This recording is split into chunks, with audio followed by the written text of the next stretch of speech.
into the headlines this morning. Do want to send us a text or a WhatsApp message on 070 317 56537 to be part of the newspaper review this morning. The newspaper review is where we take headlines across the dailies and we analyze them. Let's do want to take some of the headlines this morning. I'm joined by Esther. Esther, good morning.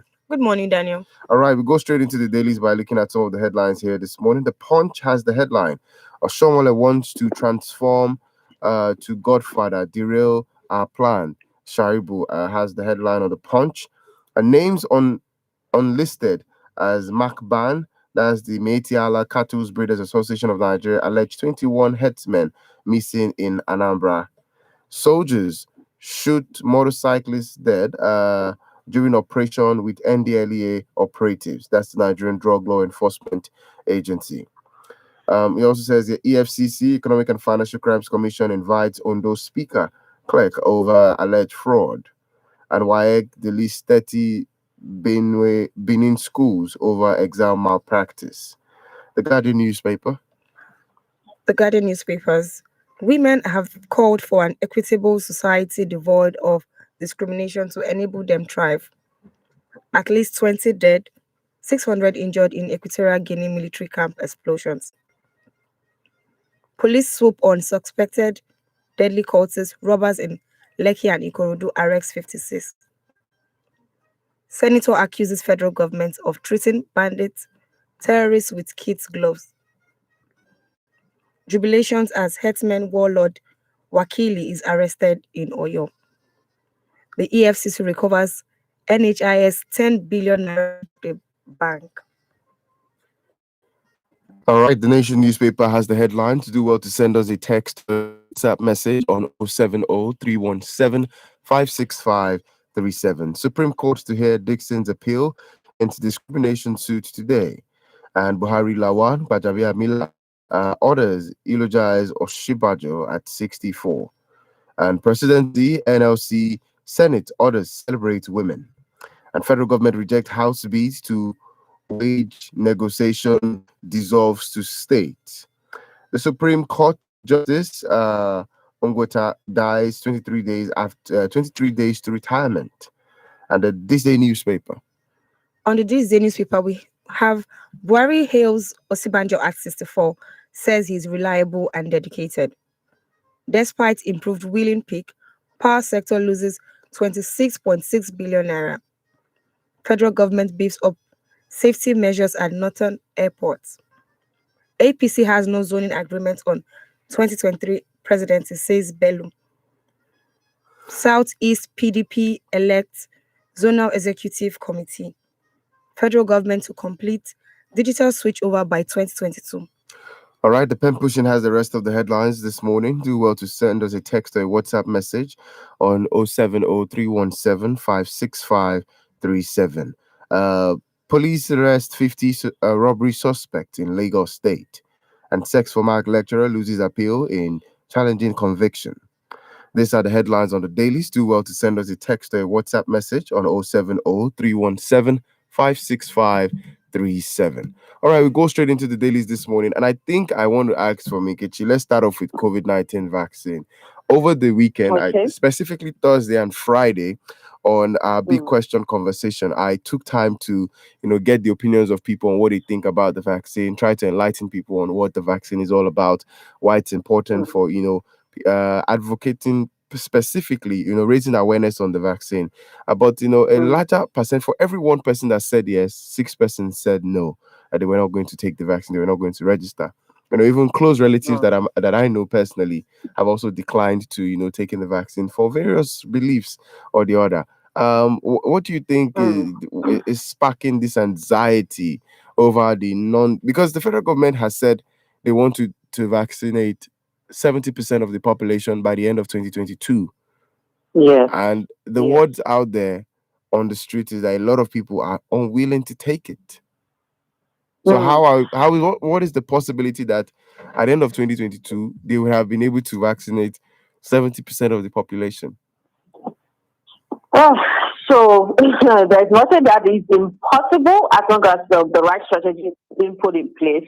But starting from your first question, you doing the inquiries and just trying to find out from different people about what they think concerning the vaccine. There's still a lot of fear regarding the vaccine, truthfully speaking, Daniel. Just like we were speaking the last time I think that was Wednesday last week, about the theories that people have regarding it. For some people, not the COVID-19 vaccine now, they've had other kind of vaccine affect loved ones or people that they love or they know about.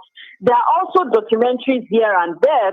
I don't know if you're aware about some that really speaks in depth about vaccine and about some harm that it does. I'm talking about documentary done by people in the US and so on and so forth. So people are still nursing that fear such that what needs to be done now is there needs to be just the way we had awareness for the COVID-19 virus. I remember then in 2020, there were a lot of videos breaking it down, what happens, how it gets into your body, how it gets into your skin. There was as much details as possible when it comes to the COVID-19. We even created some sort of graphic depiction of what the virus looks like. That's how detailed the World Health Organization and supporting health bodies went to break it down. So because that has happened doesn't mean automatically people are just going to rush for the vaccine and just be like, oh, don't want to die. No, people are also as scared of the vaccine as they are of the virus. So that breakdown is as necessary, of course, as the leadership of the country. I think I spoke about that on Wednesday. But the breakdown of how the vaccine works, why the vaccine is different from, you need to acknowledge, one of the important things that has to do is that people need to acknowledge the health bodies, need to acknowledge the fear that people have and then address it. So they need to address it in whatever public video that's going to be put out and then now explain the difference between what this vaccine is going to do versus the fears that they have concerning other vaccines. So the different, all those education needs to be put out there. And then gradually, when the literate people are like, should I say more educated people start taking it and you're quite okay, then in turn, we can have a revolving education going around. So other people begin to tell their family members that, oh, it's okay, and then the word of mouth spreads. Because to be honest, that's going to be the best way that this vaccine mission that Nigeria has for 2020 will be won. It's not just going to be the leaders or the governors say, oh, take the vaccine, take the vaccine. It's still going to be word of mouth. People say, hey, I took it. It is okay. You go and take yours as well. Well, as we speak, the COVID-19 vaccination is still unsettled in about 11 states as the federal government says it has yet to receive the list of their frontline health workers. The states include Kano, Kogi, Osun, Bayelsa, Cross River, Delta, Borno, Gombe, Jigawa, Katsina, and Taraba State. This was according to the progress chart sent to the 36 states and the Federal Capital Territory by the National Primary Healthcare Development Agency on Saturday, tagged Update from COVID-19 Vaccination Operation Room. But some of the states, in their separate reaction, faulted the National Primary Healthcare Development Agency, saying they have submitted the list. They also blamed the agency for the confusion. Recall that the federal government had on Tuesday received 3.94 million doses of the Oxford AstraZeneca vaccine, COVID-19 vaccine from the COVAX facility, an initiative co-led by the Vaccine Alliance of Gavi and the World Health Organization. Let's talk today's date, which is a very important one, the International Women's Day. There is, the team is actually Women in Leadership Achieving an Equal Future in a COVID-19 world. And I want us to, for a moment, talk about this and also look at the challenges that women are actually facing. One of the things that NLC and the House of Assembly has actually kicked against is regards to gender-based violence in workplace. So the Nigerian Labour Congress has urged the federal government to domesticate the ILO Convention of 190, which is to discourage gender-based violence and harassment in workplace, and is also to the head of Department for Women and Youth, NLC, Mrs. Rita Goyet, made the appeal at a virtual workshop for labor journalists on Sunday. She expressed concerns that Nigerians had not rectified or domesticated the convention 2 years after the C190 was adopted in Switzerland. This was reported by the Nigerian news agency of Nigeria.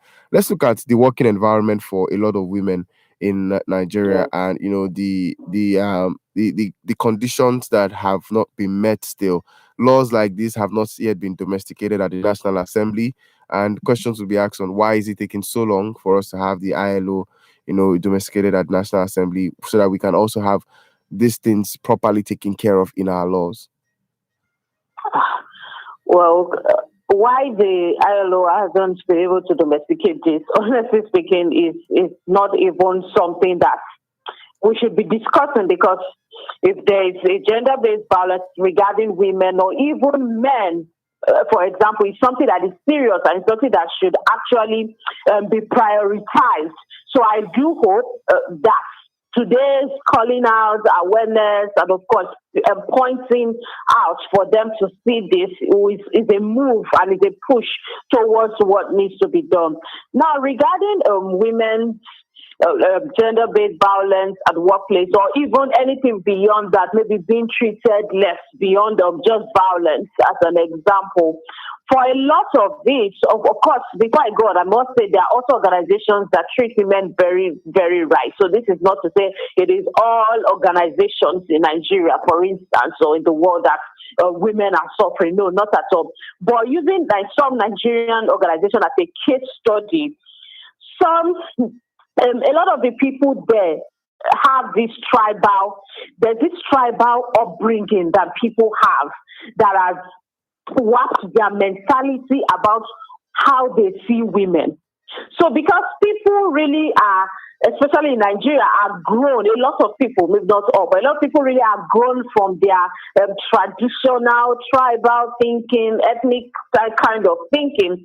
They grow with this thing, and they see it also. It's not that they're only grown in that environment. They see how the dad treats their mom or how it works in their culture. They grow with these things, and even though they are educated wearing suits, this mindset and mentality, they carry it to the workplace and begin to treat people that have no business with their mentality or their mindset the way that they have been educated or the way that they have received what they know to treat women or how to treat women. So for me, using this headline, I think that we should begin to call out on revisiting and also revamping, and for men leaders to begin to talk to also other men to help them to begin to check their mindsets and check some of the limiting beliefs that they have. Because for me, that is where it starts from, and that is where we can actually start making progress from. Because yes, all well and good, an organization that is experiencing any form of inequality between gender, especially for women, can make up some laws and put rules and regulation here and there. And of course, it will be abided by. That is for sure if you want to continue to work there. But then after your 9 to 5 or 9 to 8 or whatever time, what mindset are some of these men still working around with? So for me, the possibly that's what can be done with International Men's Day, or it can even be done leveraging the International Women's Day today. Let's men that have some sort of broken tribalistic and traditional mindset about women begin to rethink how they view women and why they even act the way they do. That way and we can see it through families, workplace, and just everywhere we find ourselves. 20 minutes past 8. This is Women Radio WFM 91.7. You're listening to the newspaper review. My name is Daniel Adaja. On the newspaper review this morning, I have Nkechi Manulayode Sage-Nell over the telephone, and we're talking about the dailies. It's the International Women's Day today, which is hashtag Choose to Challenge, and it's a special edition on the newspaper review today. Now let's go to talk about labor. Still a major conversation on the dailies with regards to the fact that the NLC and the House of Rep disagree over the minimum wage decentralization bill.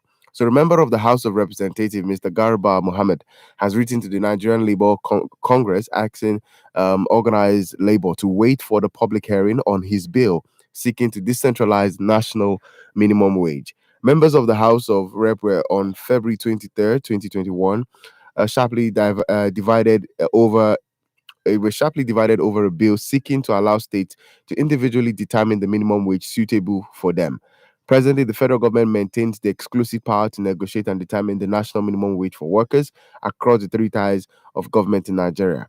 So the bill is seeking to amend the 1999 Constitution by removing matters relating to wages from the exclusive list to the concurrent legislative list, narrowly passed second reading due to the division among the lawmakers on the proposal. So the title of this particular legislation is a bill for an act to alter the Constitution of the Federal Republic of Nigeria 1999 as amended to, among others, transfer the subject matter of minimum wage prescription from the exclusive list set under Part 1 of the second schedule of the concurrent legislative list set under Part 2 of the second schedule of the Constitution for related matters. So what this means is there is a debate right now of certain individuals who think this is a good move. But there are other individuals who the debate is, let it remain at the federal level. State governors have not shown such level of commitment for us to hand over the decision for them to decide what their workers to pay, what to pay their workers. And, people are having a conversation of, states might use the excuse of they have loans to pay. They have, they didn't get enough revenue from the federal government with regards to, the monthly allocations provided to them. And that's why a lot of people are disagreeing with this. But do you think we should begin to have that open conversation with regards to, the decentralization of this thing might have certain good? Like some individuals have said, the standard of living in Lagos differs from Ibadan. So automatically workers in Lagos should most likely be any more than those in Ibadan in terms of minimum wage because of the standard of living. And, I cut across like that in different states of the federation. But let me get your thoughts on what you think on this decentralization. So I think that it is a good option. It's a good option, and the federal states, I know that we like to put a lot of things for a lot of matters up there at the federal state level, but there's actually nothing wrong. Come to think about it, bringing the minimum wages to the state level where the governors can actually preside over it. Actually, if we're looking at it objectively now, I know there's a lot of subjectivity and we will get there, but objectively, there's actually nothing wrong. The state governor is a big deal, and that is, it's not just a figure there. He has a lot of work, and it's something he can and should be able to control. Having said that, the reason I believe why a lot of people are debating this is just because of the fear of being mistreated. I think that is it. The fear of being mistreated is the reason why a lot of people are fighting against this. And if we can have these state governors come in to give some, because it shouldn't be something that is just done without at least trying to involve and hear the state governors as well, or representatives, to see what they also think and how they plan to manage it. I think that's what citizens need, some sort of assurance. Okay, when we give you this, you have power now to be able to preside over your minimum wage. What is it going to look like? What's your plan going to be? The truth is, Daniel, in a lot of states, it's going to be fantastic because some people have even been having challenges with their minimum wage at the federal level for a lot of reasons, owing just a lot of things right now that we may not be able to talk about here. So I do think it will be fantastic. However, there are other states that it may be a bit stressful for them. I think that this will begin to help states to think more of how they can grow and build their revenue as a state, rather than just looking up to, in quotes, their father, the federal government, to send them something. I think that is what this move is going to do. So no governor should have any excuse, and of course it's the right of the it's the duty of the House of Assembly and the citizens as well to hold them accountable, to look like, look, no governor is going to have any excuse to try to pay anybody less or treat anybody less, because, of course, your state is going to be blacklisted and you're going to have a challenge because they'll be like, oh, don't go and work in that state. You are going to die of hunger. So something like that. I do not know if governor wants to have their state being called as a state where you're going to die of hunger. So if we visit it that way, to say, hey, let us put it out and let it even be a bit competitive. Let us see what best can be produced from it. It will actually work out well, because as I conclude this point, there's really nothing that I want to venture into that is not going to come with some sort of fear or I'm trying to think of the word now. Anyway, sort of fear, worry, or doubt. Yes, that's what I was looking for. There's nothing, absolutely nothing. We just have to be sure. We just have to be objective because we're not sure of anything. We just try to put in our best. We have to be a person. If the National Assembly say one thing, and the governors are receiving another thing. From what you have said, I specifically think also that maybe this might be the opinion of a lot of people, and I'd like to know that on our text line of the fact that we should not be having a conversation on. There's the debate of we should not be having a conversation on the decentralization of the minimum wage when we have not decentralized power. We have not decentralized authority in the country in terms of everything authority in the country in terms of everything has to go to Abuja before it spreads. Why don't we? We have not talked about these things, the dissolution of power in the country, and control of certain mineral resources and natural resources that are available to in this particular state, and how they can also use it to better the lives of their own people. But then thank you so much, Nkechi. 27 minutes past 8. This is the newspaper review. Do well to send us a text or a WhatsApp message on 070-317-56537. The Guardian newspaper has the headline: Gender parity, equity, resonant as women reject discrimination. So women have called for an equitable society devoid of discrimination to enable them thrive. They demand inclusion in the nation's decision-making process and level playing ground with their male counterparts for a better society. They spoke in separate and different interviews on the International Women's Day, which is celebrated every March 8th of every year. The theme for this year celebration is hashtag Choose to Challenge. They spoke with the United Nations where they lamented that this year came with a very trying times, and there's also the conversation of how much the COVID-19 has widened that gap of closing that gender gap that we have been trying to build. How COVID-19 made it wider. But I want to hear from you on how what's your thoughts on discrimination of women, and as much as we are conversing for the inclusion of women, over the weekend, somebody was raising my attention to tokenism. And I was like, no, I do not agree on that, because he was like, let me even get your thoughts on, discrimination, tokenism, and quota system. Okay. Just like I was saying, the first part of what we're talking about with the women, the first headline we took, for me, it is a no, and it's something that I believe we're already working towards curbing and, of course, eliminating. But something I want to say again, now that I have the opportunity to speak on it again now, is that it's important that we are also quite specific on where we are putting in our lives or where we are putting on the bulb. And here's what I mean. Now, it is not all men that discriminate women. That's the truth. It's not all men. There are a lot of very great men out there. Okay. So to categorize all men is not even for it to be unfair. That's a total lie.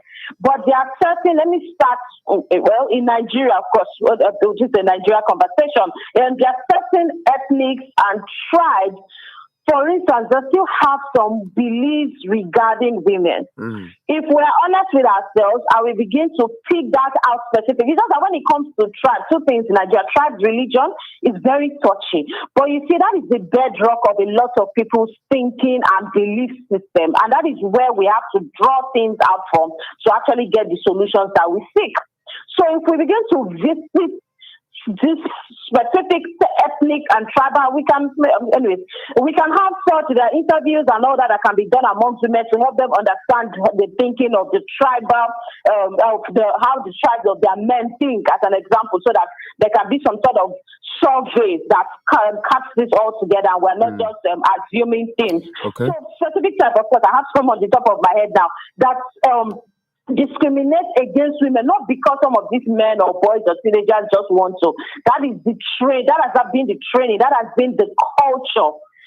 If it is visited and has to be visited by leaders from that tribe that have become leaders now in whatever, not necessarily president, but whatever sphere of influence they find themselves. If it can be revisited and we start to discuss this, the king of the place, we start to draw things, we start to find a solution to it. then younger boys coming up, teenagers, and even young men that are growing, we begin to have a changed mindset.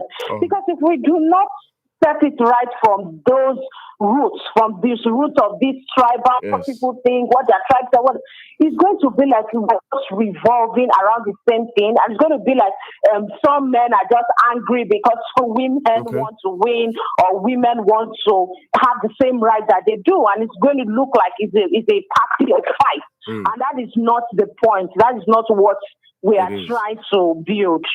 I want to say thank you so much, Nkechi, for your thoughts this morning on the conversation. And as much as possible, I'd like to find out, the hashtag for the IWD 2021 is choose to challenge. So I want to hear from you, which I think you have said. I'm not too sure, but what do you choose to challenge? Oh, yes. For me, I choose to challenge the tribal inequality. I hope I'm putting it rightly. But yes, I choose to challenge the tribal and ethnic inequality that men have against women. I'm very specific, tribal and ethnic inequality. Yes, because there's a lot going on there, so that even men in suits that still have this thinking, you're just wondering what's going on when they come out to speak. So yes, that is for me specifically what I choose to challenge. All right. Thank you so much, Nkechi, for joining us today. Once again, happy International Women's Day to you, and thank you so much for all that you do. Thank you, Daniel. All right, have a lovely week.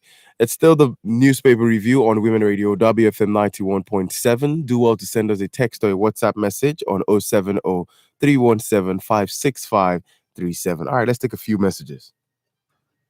John from K2 says, I think people declining the vaccination is as a result of mistrust and distrust on the part of the government over time.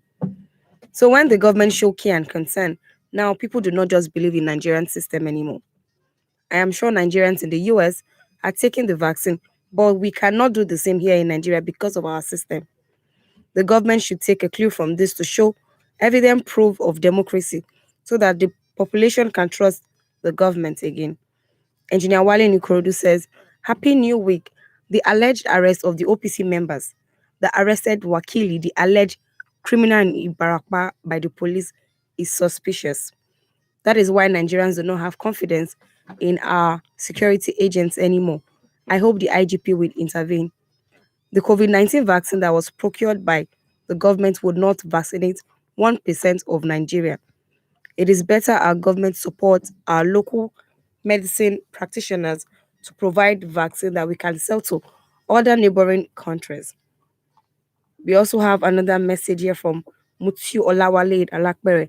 It says, if the wings of Mieti Allah is not clipped on time, they may become a very big threat to the growth of Nigeria than we have now. Governors should determine what happens in their state, not the cattle rearers. Nigeria will survive. NNPC failures to remit a statutory fund is nothing but corruption in the highest order. When bad followers go to bad leaders in political or public office to beg for arms, this is the result. This is what we get all the time. Mr. Wale in Baruwa says, kudos to Governor Zulum for doing the physical audit of the IDP. Israel from Ogijo says, I think once it is agreed that the states should determine their minimum wage, be sure that the states will succeed in control of mineral resources. And that is the fear in-house that some of them are going to disagree because they can read the handwriting on the wall. Again, if the federal government cannot be fair with workers, why should they have total control of the resources?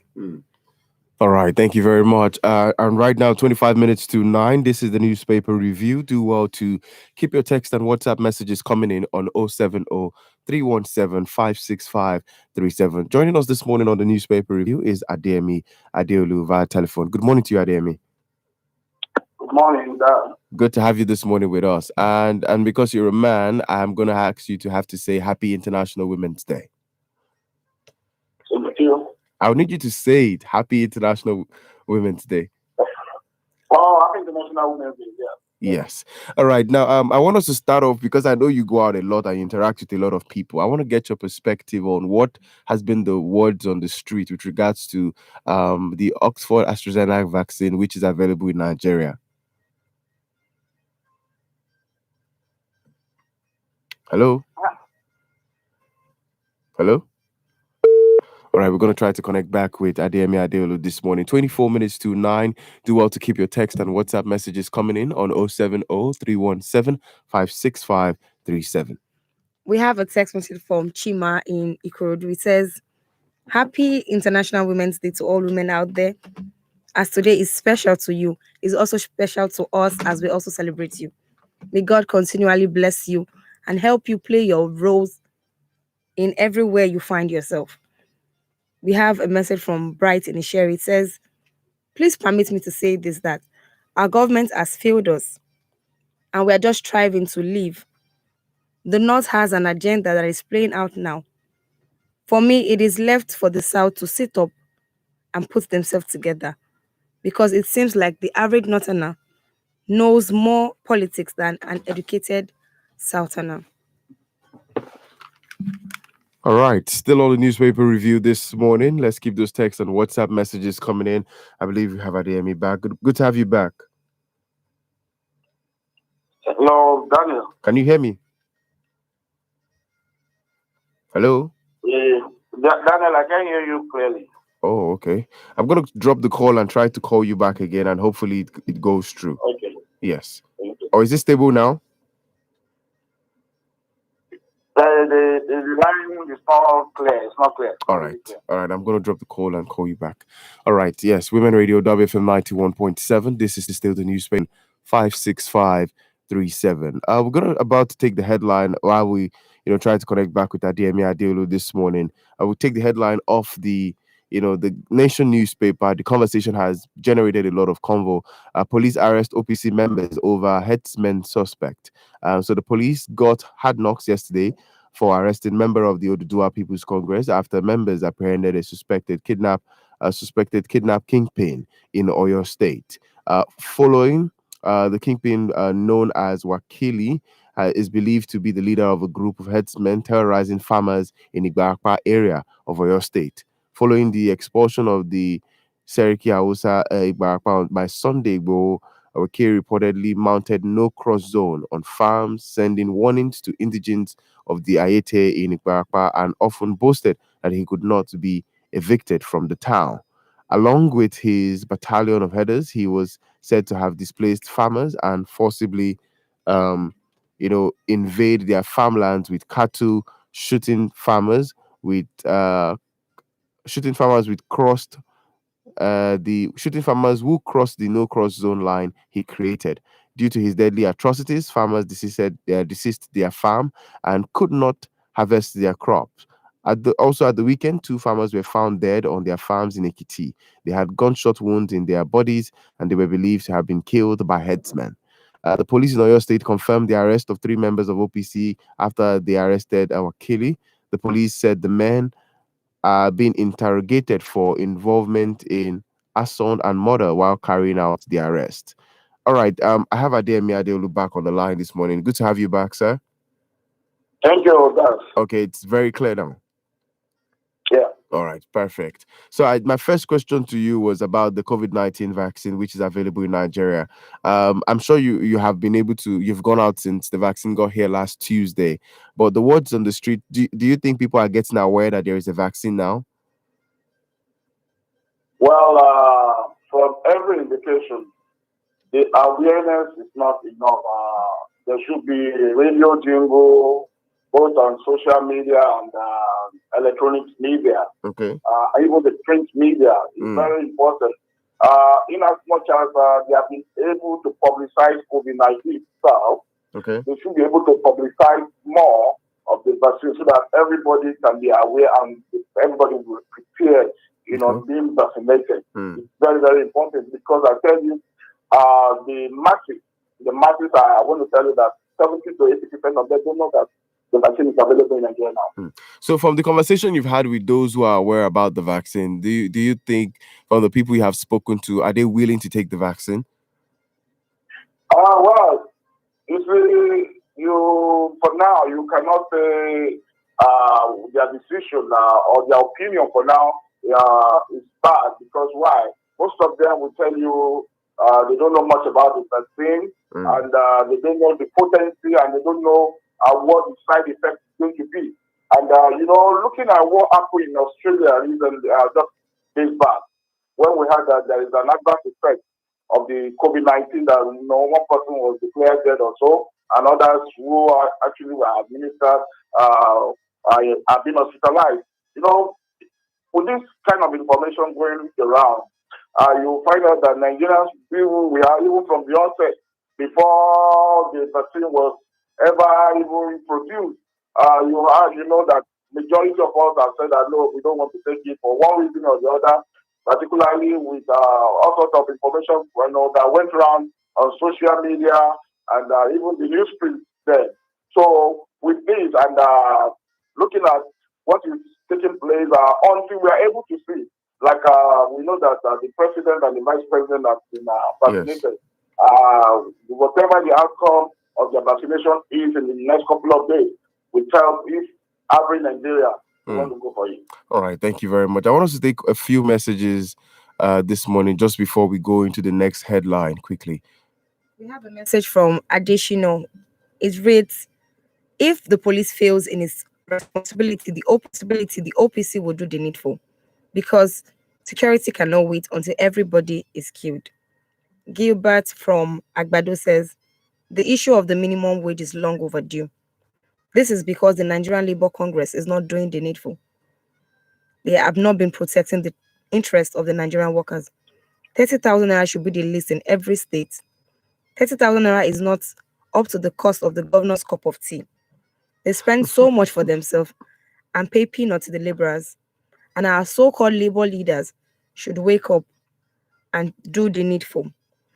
We also have a message from Chima in Ikorodu. It says, please, when will the government of the day enact a law and enforce it? Reports of herdsmen killing innocent Nigerians every day is highly unacceptable. That'll be all for now. All right, thank you very much. So, Adem, let's go straight into this particular headline, which has sparked a couple of conversations. But I also think there is the twist to how the headline has been put to what has raised conversations. Well, in the OPC, that's the Oduduwa's People's Congress, after they apprehended a suspected kidnap kingpin in Oyo State, were said to have been arrested. That's what was said, but the police said they are being interrogated for their involvement in murder while carrying out the arrest. So what do you think about this headline specifically? Daniel, Nigeria is a funny country, and the agencies there are also funny because they are actually carrying out a particular script that is being written for them. Imagine the police, say, in the course of arresting a criminal, that the lives were lost, and because of that, they have to arrest those people that arrested the criminal, that did everything, that put their life at stake, on stake, just to save, and at the same time to apprehend the criminal. It's so pathetic. But the lives that were being wasted by these people, how many of them have been apprehended? No. So let me just to cut you. I'm sorry to cut you there, but I want to read the statement by the State Commissioner of Police of Oyo State, the Oyo State Police Command. This was what the report they had to give to the general public. They said about 0900 hours to date, that's 7th March 2021, information was received that a group of persons later found to be members of the Oduduwa's People's Congress had invaded the Kajola community of Igbarapa axis of the state. The invasion was reportedly aimed at arresting one Wakili, a Fulani by tribe, who is alleged to be the sponsor and mastermind of various criminal attack against the people farmers of the Yoruba origin in the community. The State Commissioner of Police had quickly moved into action, and preliminary findings revealed that some of the OPC members went into the Kajola community in Igbarapa, not local government area of Oyo State. While there, the house of the Wakili was set ablaze, while a female, the identity who is yet to be ascertained, was burnt in the fire, and the Wakili, about 75 years old and blind, with 2 other persons, were picked up. 3 of them are presently in the custody of the police. The Commissioner of Police had directed that Wakili due to his fragile appearance and state of health, had been moved to a hospital, while others are being interrogated. Others being injured, being interrogated are the OPC members involved in the assault and murder. Let me get your thoughts. So, in conclusion, anybody that has any case against this Wakili should report it to the State Criminal Investigation Department in Ibadan for district investigation. Well, OPC leader Adams hailed his men for doing purely a neatly job, but as much as I want us to be district about this, we also need to look at what are the things that had to happen in the course of carrying out this activity. I'm not saying they should not have been interrogated, but the twist towards how it's been projected is what I have a problem with. Daniel, if the police and all security agencies have been up to the task, the situation we have on ground will not be playing out. Okay. We should look at that from that perspective. And now, because even the Chief of Defense Staff said that we should defend ourselves. And, people cannot continue to sit down and look, and their lives will be taken away from them.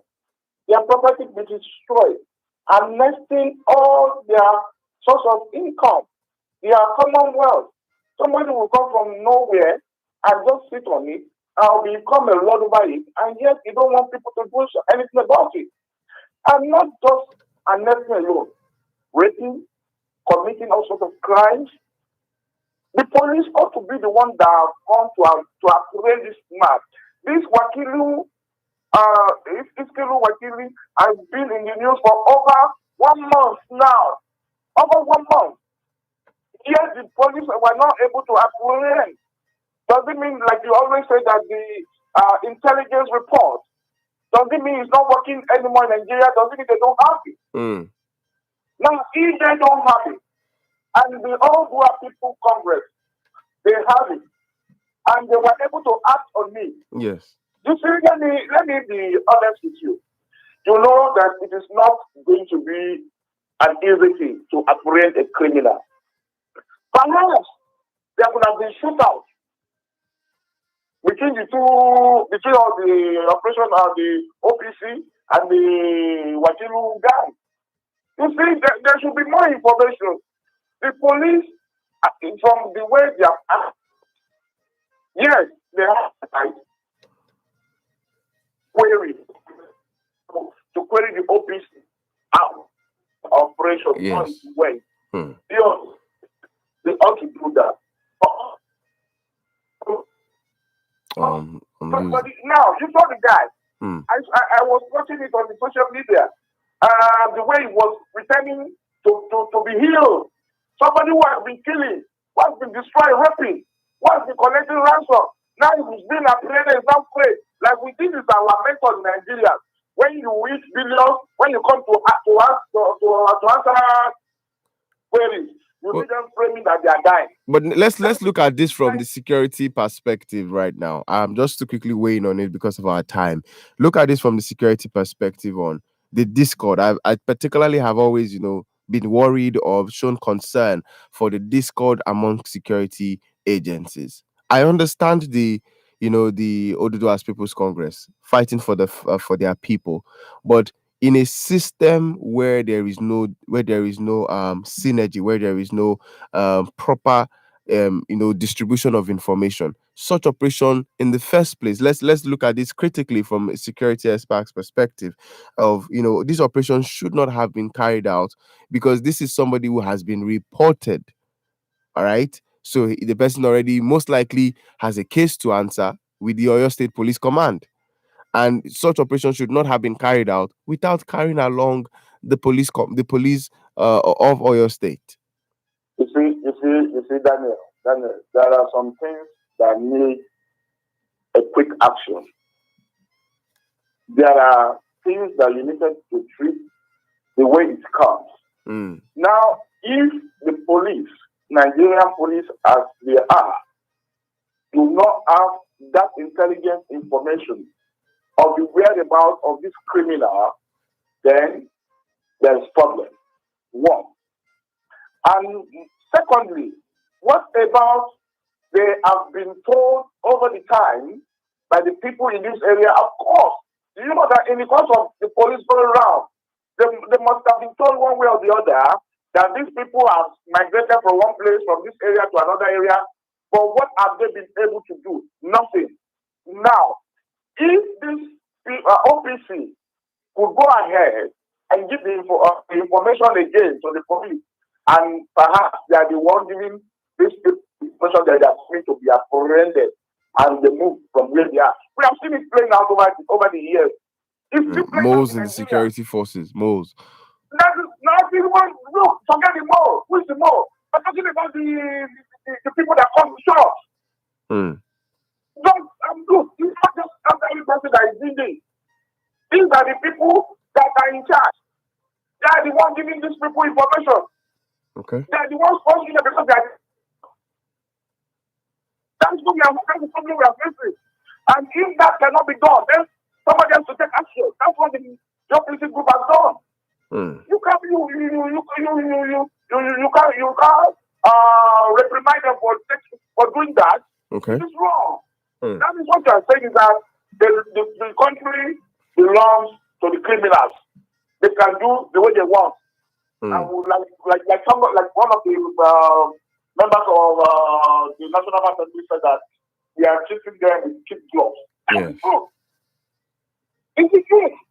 A criminal is a criminal. And when things like that is going to happen, when they are going to apprehend a criminal anywhere in the world, you will see that you must be prepared because anything can happen. Anything can happen. What about if the committee members were the people that were killed? Is there going to be anything? Answer that question. Will the federal government go and apprehend these criminals from where they are? They wouldn't.